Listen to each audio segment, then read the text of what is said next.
ಬೆಂಗಳೂರಿನಲ್ಲಿ ಈ ಸೈಕೋ ಆಸಾಮಿಗಳ ಸಂಖ್ಯೆ ಜಾಸ್ತಿ ಆಗ್ತಾ ಇದೆಯೇನೋ ಗೊತ್ತಿಲ್ಲ. ರೋಡ್ನಲ್ಲಿ ಹೆಣ್ಣುಮಕ್ಕಳು ಹೊರಟರೂ ಬಿಡಲ್ಲ, ಅವರಿಗೆ ಚುಡಾಯಿಸೋದಾಗಿರ್ಬೋದು, ಅವರ ಬಟ್ಟೆ ಎಳೆಯೋದಾಗಿರ್ಬೋದು, ಇಂಥ ಪ್ರಕರಣಗಳು ಇತ್ತೀಚಿನ ದಿನಗಳಲ್ಲಿ ಜಾಸ್ತಿ ಆಗುತ್ತಿದ್ದಾವೆ. ಈಗ ಇದೇ ರೀತಿಯಾದಂಥ ಒಂದು ಪ್ರಕರಣ ಬೆಂಗಳೂರಿನ ಬನಶಂಕರಿಯಲ್ಲೊಬ್ಬ ಸೈಕೋ ಆಸಾಮಿ ಇದ್ದಾನೆ.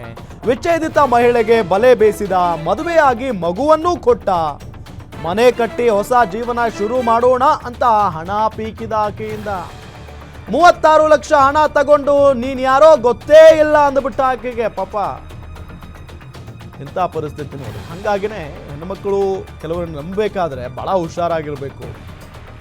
ವಿಚ್ಛೇದಿತ ಮಹಿಳೆ ಆಕೆ, ಪಾಪ ಆಕೆಗೂ ಒಂದು ಆಸರೆ ಬೇಕಾಗಿರುತ್ತೆ. ಸೊ ಹಂಗಾಗಿ ಈತನ ಮಾತಿಗೆ ಮರುಳಾಗಿ ಆತ ಹೇಳಿದ ಹಾಗೆ ಕೇಳಿಕೊಂಡು ಆತನನ್ನ ಮದುವೆ ಆಗಿಬಿಟ್ಟಿದ್ದಾಳೆ. ಮೊದಲೇ ವಿಚ್ಛೇದನ ಆಗಿದೆ, ಮೊದಲೇ ನೊಂದು ಬೆಂದು ಆಕೆ ಒಬ್ಬರಿಂದ ವಿಚ್ಛೇದನ ಪಡ್ಕೊಂಡು ಅದಾದ ನಂತರ ಈಗ ಹೆಂಗೋ ಜೀವನ ಸಾಗಿಸ್ಬೇಕಾದ್ರೆ ಈತ ಪರಿಚಯ ಆಗಿದ್ದಾನೆ, ಈತನನ್ನ ಮದುವೆ ಆಗಿದ್ದಾಳೆ. ಈತ ನೋಡಿದ್ರೆ ಒಂದು ಮಗುನೂ ಕೊಟ್ಟಿದ್ದಾನೆ ಕೈಗೆ. ಹೊಸ ಮನೆ ಕಟ್ಟೋಣ, ಹೊಸ ಜೀವನ ಶುರು ಮಾಡೋಣ ಅಂತ ಹೇಳಿ ಆಕೆಯ ಬಳಿಯಿಂದ 36 ಲಕ್ಷ ರೂಪಾಯಿ ಹಣ ತಗೊಂಡಿದ್ದಾನೆ. ತಗೊಂಡು ಮನೆ ಕಟ್ಟಬೇಕು, ಹೊಸ ಜೀವನ ಶುರು ಮಾಡಬೇಕಲ್ವಾ? ಇಲ್ಲ. ಆಗ ಆಕೆಗೆ ಹೇಳ್ತಾನಂತೆ, ನೀನು ಯಾರು ಗೊತ್ತೇ ಇಲ್ಲ ನನಗೆ ಅಂತ ಹೇಳಿ. ಹೆಂಗಾಗಿರ್ಬೇಡ ಪಾಪ ಮಹಿಳೆಗೆ. ಮಹಿಳೆಯರ ಬಟ್ಟೆ ತೊಟ್ಟು ಬೇರೆಯವರ ಜೊತೆಗೂ ಚಕ್ಕಂದ ಆಡಿದ.